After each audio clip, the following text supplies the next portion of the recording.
চলুন যাই, আজকে আপনাদেরকে পরিচয় করিয়ে দিই ভেজাল খাদ্য কাকে বলে। আমরা ভোক্তা অধিকারের অভিযানে গেছিলাম বেকারির জন্য। বেকারিতে যে 2 নম্বরই খাবার তৈরি হয়, আপনাদের বাচ্চাদের খাইয়ে আপনারা হয়তো বা কিছু খুনের জন্য আনন্দ দিচ্ছেন, বাট সারা জীবনের জন্য কান্না আপনারা নিজের টাকা দিয়ে কিনে নিচ্ছেন। সো বন্ধুরা, আজকে আপনারাকে দেখানোর চেষ্টা করেছি বেকারিতে ভেজাল পণ্য কীভাবে তৈরি হয়। দেখতে পাচ্ছেন এটা হচ্ছে পুরো রং, আর সেটা রংটা হচ্ছে কাপড়ের দেওয়া রং, সেটা খাবারে তৈরি হয়। যে বেকারি খাবারগুলো যেমন মিষ্টি, বিস্কিট, সিঙ্গারা, লাড়ু, মানে মিষ্টি জাতীয় প্রোডাক্টগুলো তৈরি করে তারা এই রং দিয়ে, এই কেমিক্যাল দিয়ে, এই স্যাকারিন দিয়ে।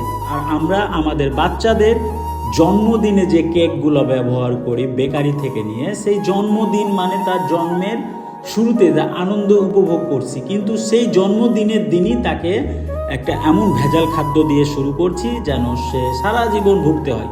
তো আমরা এই বেকারিটা অভিযান চালিয়ে অনেক কিছু জানতে পারি এবং শিখতে পারি। আর সেখানে খুব কষ্ট হয়েছিল, এই গরমের মধ্যে নানা রকমের নোংরা মানে জায়গার মধ্যে খাবার তৈরি হচ্ছে, সেটা দেখার পর নিশ্চয়ই আপনারা আমার এই ভিডিওর মাধ্যমে দেখতে পাচ্ছেন কত কষ্টদায়ক ছিল এই অভিযানটা। আর আমরা সকলেই খুব কষ্ট করেছি এই অভিযানে, আর তাদেরকেও জরিমানা করেছি।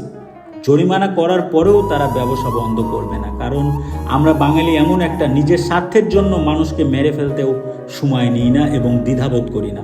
তাই আমি আমার ভিডিওর মাধ্যমে আপনাদের বলার চেষ্টা করছি, এই ধরনের মুখরোচক খাবার যেমন এই সিঙ্গারাগুলো, মিষ্টি সিঙ্গারা, এর মধ্যে স্যাকারিন যুক্ত এই কেকগুলা, এর মধ্যে স্যাকারিন, রং। আর আরেকটা সবচেয়ে বড় কথা হচ্ছে, যে কেকটা দেখছেন এই কেকে যে কাগজটা তৈরি দেওয়া হয়েছে তলে, সেটা হচ্ছে পেপার। আর পেপারের যে কালিটা থাকে সেই কালিটা হচ্ছে বিষাক্ত একটা কালি, যে কালির মাধ্যমে আমাদের দেহে এই খাবার যদি আমরা খাই, সে দেহের মধ্যে ক্যান্সার হওয়ার সম্ভাবনা থাকে। তো যাই হোক বন্ধুরা, নিশ্চয়ই ভালো লাগলে আমার এই ভিডিওটা কমেন্ট করবেন এবং শেয়ার করবেন, এবং আমার পেজটা ফলো করে সাথে থাকবেন, যেন এই খাবার খেয়ে কোনো মানুষ অসুখ বিসুখের পথে না যায়। তো ভালো থাকেন, আসসালামু আলাইকুম।